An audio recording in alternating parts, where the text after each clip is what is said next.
సుమన్ టీవీలో మీ business promotions కోసం ఈ కింది నెంబర్ను సంప్రదించగలరు.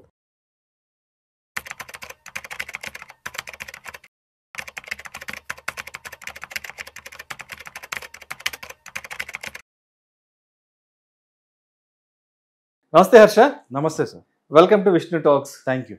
సో హర్ష, రీసెంట్ టైమ్స్లో సెంట్రల్ బ్యాంక్స్ బంగారాన్ని విపరీతంగా కొని బంగారు నిల్వల్ని దాచిపెట్టుకుంటున్నాయి. మొన్నటి వరకు మనం చైనా గురించి మాట్లాడుకున్నాం. చైనా విపరీతంగా బంగారాన్ని కొని గోల్డ్ రిజర్వ్ని పెట్టుకుంటుందంటూ కూడా.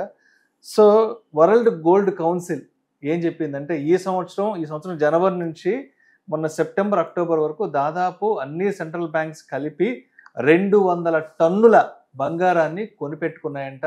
సో వాటిలో అత్యధికంగా నేషనల్ బ్యాంక్ ఆఫ్ పోలాండ్ 67 టన్నుల బంగారాన్ని కొని సొంతం చేసుకుందంట. అదేవిధంగా నేషనల్ బ్యాంక్ ఆఫ్ కజకిస్తాన్ 40 టన్నుల బంగారాన్ని కొని భద్రపరుచుకున్నారంట. And Azerbaijan state oil fund of Azerbaijan 38 టన్నుల బంగారాన్ని కొనుక్కున్నాయి. ఇవేగాక ఇంకా కూడా bank of Brazil, bank of Kazakhstan, bank of Guatemala ఇవన్నీ కూడా పెద్ద ఎత్తున కొనిపెట్టుకున్నాయి. సో మొత్తంగా ఈ ఒక్క సంవత్సరం ఒక 10 to 11 monthsకి సంబంధించి 200 టన్నుల బంగారాన్ని కొనిపెట్టుకున్నాయంటూ కూడా వరల్డ్ గోల్డ్ కౌన్సిల్ ఒక రిపోర్ట్ కూడా ఇవ్వడం జరిగింది. ఎందుకు ఈ ప్రపంచ దేశాలకు సంబంధించినటువంటి సెంట్రల్ బ్యాంక్స్ ఇంత పెద్ద ఎత్తున బంగారాన్ని కొని నిల్వ చేసుకుంటున్నాయి? కారణం ఏంటి అసలు? సో ఫస్ట్ మనం అసలు గోల్డ్ని అర్థం చేసుకోవాలంటే హిస్టరీలో మనకి రాజుల కాలంలో ఉన్నప్పుడు అంతా గోల్డ్ కాయిన్స్తోనే మనం ట్రాన్సాక్షన్ చేసేవాళ్ళం. ఏదైనా కొనాలి అమ్మాలి అంటే ప్రతి ఒక్కరు వాళ్ళ దగ్గర గోల్డ్ కాయిన్స్ పెట్టుకోవాలి, బంగారు నాణ్యాలు ఇచ్చి వస్తువులు తెచ్చుకోవాలి. ఆ తర్వాత కొద్ది రోజుల తర్వాత సిల్వర్ కాయిన్స్ వచ్చాయి. తుగ్లక్ పాలనలో కాపర్ కాయిన్స్, ఇలా రకరకాల మంది ఇలాంటి కాయిన్స్ యూజ్ చేసేవాళ్ళు. కాకపోతే గోల్డ్ అనేది మంచి స్టాండర్డ్ కాయిన్గా యూజ్ చేసేవాళ్ళు. ఇప్పుడు రెండో ప్రపంచ యుద్ధం జరిగిన తర్వాత ప్రపంచ దేశాలు అన్ని కూర్చొని బ్రెటన్ వుడ్స్ అగ్రిమెంట్ అని ఒక అగ్రిమెంట్ చేసుకున్నారు. ఆ అగ్రిమెంట్లు చాలా ఉన్నాయి. దాంట్లో ఒక్క విషయం ఏంటంటే ఒక దేశం ఇంకో దేశంతో లావాదేవీలు ఉంటాయి కదా, ఎక్స్పోర్ట్స్ ఇంపోర్ట్స్ ఉంటాయి. మనం చైనా దగ్గర నుంచి కొన్ని ఇంపోర్ట్స్ చేసుకుంటాం, కొన్ని ఎక్స్పోర్ట్ చేసుకుంటాం. అమెరికాకి ఇంకేవో ఎక్స్పోర్ట్స్ చేస్తాం. అలా ఇంపోర్ట్స్ ఎక్స్పోర్ట్స్ చేసినప్పుడు నేను ఏ కరెన్సీలో కొనాలి? ఇప్పుడు నేను చైనా దగ్గర కొంటున్నాను, వాళ్ళకి నా రూపీస్ ఇస్తే వాళ్ళకి అవసరం ఉంది నా రూపీస్తో, మన మొహం మీద కొడతారు, రైట్? సో అప్పుడు నేను చైనా డబ్బులతోనే కొనాలా? మరి అప్పుడు ఓకే, చైనా వాళ్ళు చైనా డబ్బులతో కొంటే మరి శ్రీలంక వాళ్ళతో రేపు ఏదన్నా చేస్తే శ్రీలంక వాళ్ళతో ఏ కరెన్సీతో చేయాలి? ఈ ప్రాబ్లమ్స్ అన్నీ వస్తాయి కనుక ప్రపంచ దేశాలు అన్నీ కలిసి మనం గ్రో అవ్వాలంటే అప్పుడు మనకి ఇలా కాకుండా ఒక సింగిల్ కరెన్సీలోనే మనం అందరం ట్రాన్సాక్షన్ చేసుకోవడం బెటర్ అన్న దానికి వచ్చి అప్పుడు ఎవరి కరెన్సీ అని అంటే అప్పుడు రెండో ప్రపంచ యుద్ధం తర్వాత అమెరికా కొంచెం స్ట్రాంగ్ అవుతున్న టైంలో అమెరికా వాళ్ళు ఇప్పటి నుంచి మా డాలర్ని వాడుకోండి అందరూ, మేము డాలర్లు మీకు ఎంత కావాలంటే అంత ఇస్తాం, అన్ని దేశాలు US డాలర్స్లోనే ట్రాన్సాక్ట్ చేసుకోండి, రైట్? సో ఈరోజు చైనా నుంచి ఏదైనా కొన్నా డాలర్స్లో సెటిల్ చేస్తాం. అలాగే శ్రీలంక నుంచి ఏదో కొంటే డాలర్స్లోనే ఇస్తాం ఆయనకి, కరెక్ట్? ఏ దేశంతో కొన్నా కూడా అమెరికన్ డాలర్స్తో ఇస్తాం. దానివల్ల అమెరికాకు చాలా అడ్వాంటేజ్ ఉంటుంది. ఏంటి? ప్రపంచంలో అగ్రస్థాయిలో నేను ఉన్నాను అని చూపించుకోవడానికి అదొక విజిబిలిటీ బాగా. Exactly, right? అది కూడా ఒక మంచి స్ట్రాంగ్ పాయింట్. అన్ని దేశాలు నా కరెన్సీని వాడతారు అని. అలా అప్పుడు అమెరికా సరే మనం అంతా వాడతాము, మరి మీ కరెన్సీకి విలువ ఎక్కడి నుంచి వస్తుంది? ఒకవేళ రేపు సడన్ గా మీ దేశానికి ఏదో అయిపోయిందంటే అప్పుడు మా పరిస్థితి ఏంటి? మా దగ్గర మీ ఉండే డాలర్స్ వాల్యూ జీరో అయిపోద్ది కదా.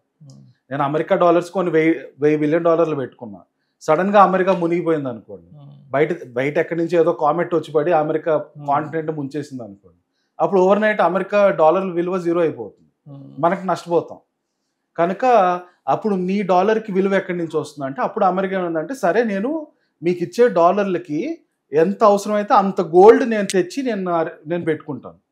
సో నేను కేజీ గోల్డ్ తీసుకొచ్చి పెట్టుకుంటాను, ఆ కేజీ గోల్డ్ ఒక్క విలువ డాలర్ని నేను మార్కెట్లోకి ప్రింట్ చేసి మీకు ఇస్తాను, మీరు వాడుకోండి అని అన్నారు. అలా నడుస్తూ వస్తుంది. 1945లో బ్రెటన్ వుడ్స్ అగ్రిమెంట్ చేశారు. అక్కడి నుంచి అలా నడుస్తూ వస్తుంది. వచ్చేసరికి 1971కి వచ్చేసరికి ఏమైందంటే అమెరికా వాళ్ళు వచ్చి ఏమన్నారంటే, బాబు ఆల్రెడీ ప్రపంచంలో చాలా డాలర్లు ప్రింట్ చేసి వదిలేసాం మార్కెట్లోకి, దానికి ఇంకా మీకు ఇలా నేను ప్రింట్ చేసుకుంటూ పోతే దానికి కావాల్సినంత గోల్డ్ ఎక్కడ లేదు ఫస్ట్ ఆఫ్ ఆల్. సో నేను అంత గోల్డ్ ఎక్కడ తీసుకురాలేను, కనుక ఈరోజు నుంచి గోల్డ్ లింకింగ్ లేదు డాలర్స్కి అని అనౌన్స్ చేశారు. మరి గోల్డ్ లింకింగ్ లేకపోతే మరి ఆ డాలర్స్కి వాల్యూ ఎక్కడి నుంచి అంటే అది యుఎస్ గవర్నమెంట్ దీనికి హామీ ఇస్తుంది, ఈ డాలర్కి విలువ ఎప్పుడు యుఎస్ గవర్నమెంటే. సో మీకు ఎనీ టైం ఎవరన్నా దీన్ని తీసుకోని అంటే అది తీసుకొస్తే మేము యుఎస్ గవర్నమెంట్ మీకు కావాల్సిన దాంట్లో మేము రిటర్న్ ఇస్తాం మీకు డబ్బులు అని అన్నారు. సో దాన్ని ఫియట్ కరెన్సీ అంటాం. దాని ముందు ఏంటంటే గోల్డ్ బ్యాక్ కరెన్సీ. గోల్డ్ అనేది అండర్లైయింగ్ యాసెట్ ఉంది మన దగ్గర ఉండే రూపీ నోట్లకి. కానీ ఇప్పుడు ఫియట్ కరెన్సీ అంటే గవర్నమెంట్ బ్యాకింగ్, గవర్నమెంట్ ట్రస్ట్ ఉంది, గవర్నమెంట్ నుంచి నమ్మకం వస్తుంది ఆ వాల్యూకి, ఆ ఒక నోట్కి. అలా అప్పటి నుంచి అన్ని దేశాలు ఓన్లీ యుఎస్ డాలర్స్లో ట్రాన్సాక్ట్ చేసుకుంటా ఉన్నారు. అండ్ దాని బ్యాక్గ్రౌండ్ గోల్డ్ అయితే ఏమీ కాదు. బట్ అమెరికా ఒక ట్రస్ట్, అమెరికా ప్రపంచంలో అందరికంటే స్ట్రాంగ్ ఎకానమీ కాబట్టి ఆ నమ్మకం మీద అందరూ లావాదేవీలు చేసుకుంటా ఉన్నారు. ఇప్పుడు వచ్చి ఏమైంది, లాస్ట్ 4-5 yearsలో అమెరికా సంక్షోభంలోకి వెళ్ళిపోతుంది. అమెరికాకి ఏం సంక్షోభం వస్తుంది, ఫస్ట్ నెంబర్ 1 వచ్చి అప్పు, విపరీతమైన అప్పు చేసేసి ఉన్నారు. ఇప్పుడు అంత అప్పు తీర్చాలంటే ఇద్దరు వాళ్ళు సొంతంగా బాగా ఎకానమీలో ఉత్పత్తి బాగా పెంచి అది బయట దేశాల్లో అమ్మి అట్లా డబ్బులు సంపాదించాలి. కానీ అలాంటి పరిస్థితి కూడా కనిపించట్లేదు. అప్పుడు వాళ్ళ దగ్గర మిగిలే ఆప్షన్ ఏంటి, డబ్బులు ప్రింట్ చేయడం. డబ్బులు ప్రింట్ చేసేసి అప్పు తీరుస్తున్నారు. కానీ దీనివల్ల ఏమవుతుందంటే ఎప్పుడైనా సరే ఎనీ సెంట్రల్ బ్యాంకు డబ్బులు కనుక ప్రింట్ చేయడం మొదలు పెట్టారు అనుకోండి, ఆ కరెన్సీ యొక్క వాల్యూ పడిపోతుంది. ఎందుకంటే మార్కెట్లో మీరు కొనడానికి ఉండే గూడ్స్ లిమిటెడ్. మీరు ఏవైతే వస్తువులు కొనాలనుకుంటున్నారో, సోప్ కానీ, ఫ్రూట్స్ కానీ, వెజిటేబుల్స్ కానీ, వాట్ ఎవర్ వస్తువులు మీరు కొనాలనుకునే అవన్నీ లిమిటెడ్గా ఉంటాయి, కార్లు, టీవీలు అన్నీ కూడా. కానీ మీ దగ్గర డబ్బులు ఒకటేసారి పెరిగిపోయాయి. ఆ డబ్బులు పెరగడానికి సెంట్రల్ బ్యాంక్ బాగా ప్రింట్ చేసేసి, రూపీస్ బాగా ప్రింట్ చేసి అందరికి పనిచేసింది, రైట్. డబ్బులు బాగా పెరిగిపోతే ఏం చేస్తారు, కేజీ అమ్ముడుపోయే యాపిల్స్ని 100కి అమ్ముడుపోయే యాపిల్స్ని ఇప్పుడు అది 200కి వెళ్ళిపోతుంది. ఎందుకంటే ఇంకెవరో వచ్చి అంటారు నా దగ్గర ఒకటే కేజీ ఉంది అమ్మడానికి యాపిల్స్, ఒకరు వచ్చి 100 రూపీస్కి ఇస్తావా అంటారు. నా దగ్గర ఒకటే కేజీ ఉందంటే ఇంకొకరు వచ్చి నేను 200 ఇస్తాను నాకి అంటారు. అలా అన్నిటికీ రేట్లు పెరిగిపోతాయి. దాన్ని ఇన్ఫ్లేషన్ పెరగడం అంటారు. సో ఎప్పుడైనా సరే మీరు మనీ ప్రింట్ చేస్తే ఇన్ఫ్లేషన్ అనేది బై డిఫాల్ట్ మీరు ఇంకేం చేసినా చేయకపోయినా పెరుగుతుంది. అది డిఫాల్ట్గా పెరిగిపోతుంది ఇన్ఫ్లేషన్ అనేది. ఇన్ఫ్లేషన్ అనేది పెరిగితే మీ రూపీకి మీ జేబులో ఉండే 100 రూపాయల ఒక్క విలువ పడిపోయినట్టే. ఎందుకంటే ఇంతకుముందు 100 రూపాయలు పెడితే నాకు కేజీ యాపిల్స్ వచ్చేది, కానీ ఇప్పుడు 100 పెడితే నాకు ½ కేజీ వస్తుంది. యాపిల్స్ ధర 200 పెరిగింది కాబట్టి. అంటే అర్థమైంది మీ జేబులో ఉన్న 100 రూపాయల విలువ తగ్గిపోయింది, సగం పడిపోయింది, రైట్. సో ఇది ఈ లింక్ చాలా క్లియర్గా అర్థం చేసుకోండి. సెంట్రల్ బ్యాంక్ కనుక డబ్బులు ప్రింట్ చేస్తే దానివల్ల ఇన్ఫ్లేషన్ పెరిగి మీ జేబులో ఉండే డబ్బులు విలువ ఒకటి పడిపోతుంది. ఇది చాలా స్టాండర్డ్గా అక్రాస్ ద వరల్డ్ అన్ని దేశాల్లోనూ అన్ని ఎకానమీస్లో ఇదే జరుగుతుంది. ఒకప్పుడు మీరు చూసారంటే వెనజువెలా చాలా పెద్ద సంక్షోభంలోకి వెళ్ళిపోయింది, వాళ్ళకి తిండి లేకుండా పోయింది. దానికి కారణం ఏంటంటే వాళ్ళు సెంట్రల్ బ్యాంక్ ఇష్టం వచ్చిన డబ్బులు ప్రింట్ చేసేసి జనాలకు వదిలేశారు. అంటే అప్పులు తీర్చాలి కాబట్టి అప్పులు తీర్చడానికి డబ్బులు ప్రింట్ చేసి ఇచ్చేస్తారు, అదంతా మార్కెట్ లోకి వచ్చేస్తుంది. అందుకని ఇన్ఫ్లేషన్ విపరీతంగా వెళ్తే మీరు చూసారంటే వాళ్ళ కరెన్సీలు బుట్టల్లో తీసుకొచ్చి రోడ్ల మీద పారబోస్తారు జనాలు. ఎందుకంటే వాళ్ళ జేబులో ఉండి విలువ కాగిత నోటుకి విలువ పోయింది. అలా మొత్తం డబ్బులన్నీ రోడ్ల మీద పారబోసేస్తారు. సో ఎక్కడైనా సరే మనీ ప్రింట్ చేస్తే ఇది ప్రాబ్లం. అమెరికా వాళ్ళకి కోవిడ్ అప్పుడు వాళ్ళు విపరీతంగా ప్రింట్ చేశారు. కోవిడ్ అప్పుడు కొంత డబ్బులు ప్రింట్ చేయాల్సిన అవసరం ఉండింది, ఎందుకంటే చాలా మంది ఇబ్బందులు పడుతున్నారు, వాళ్ళందరికీ కొంచెం గవర్నమెంట్ సహకారం అందించాలి కాబట్టి. దానికోసం అని ఒక $1 trillion ప్రింట్ చేసి వాళ్ళకి ఇచ్చుంటే సరిపోయి ఉండేది. కానీ వాళ్ళు ఏం చేశారు, $2 trillion దాకా ప్రింట్ చేసి అవసరానికి మించి. ఎందుకు ఈ అవసరానికి మించి, దీనికి కూడా రీజన్ ఉంది. ఏంటంటే ఫస్ట్ $1 trillion ట్రంప్ ప్రింట్ చేశాడు.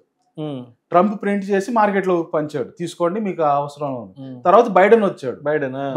బైడెన్ నేను కూడా ప్రింట్ చేస్తాను, నాకు కూడా పేరు రావాలని చెప్పి నేను కూడా ప్రింట్ చేస్తానని ఎక్కువగా ప్రింట్ చేసి మార్కెట్ లోకి వదిలేశారు.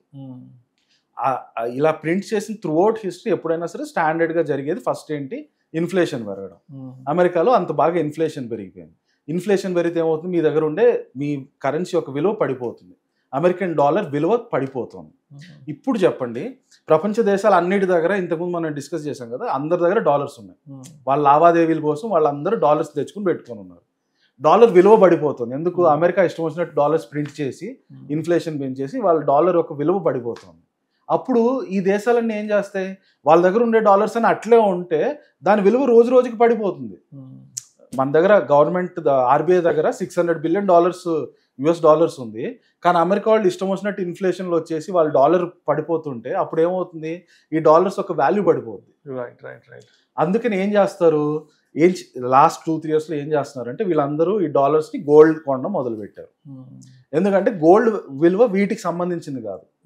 అమెరికా వాళ్ళు ఎక్కువ డబ్బులు ప్రింట్ చేసినా తక్కువ చేసినా గోల్డ్ విలువ అయితే గోల్డ్కి ఇంకా ఉంటుంది కనుక ఈ సెంట్రల్ బ్యాంక్స్, మీరు ఇందాక చెప్పిన సెంట్రల్ బ్యాంక్స్ అన్ని కూడా వాళ్ళ దగ్గర ఉండే డాలర్స్ అన్నిటిని గోల్డ్లోకి షిఫ్ట్ చేయడం మొదలు పెట్టారు. సో మరి ఇండియా పరిస్థితి ఎలా ఉంది?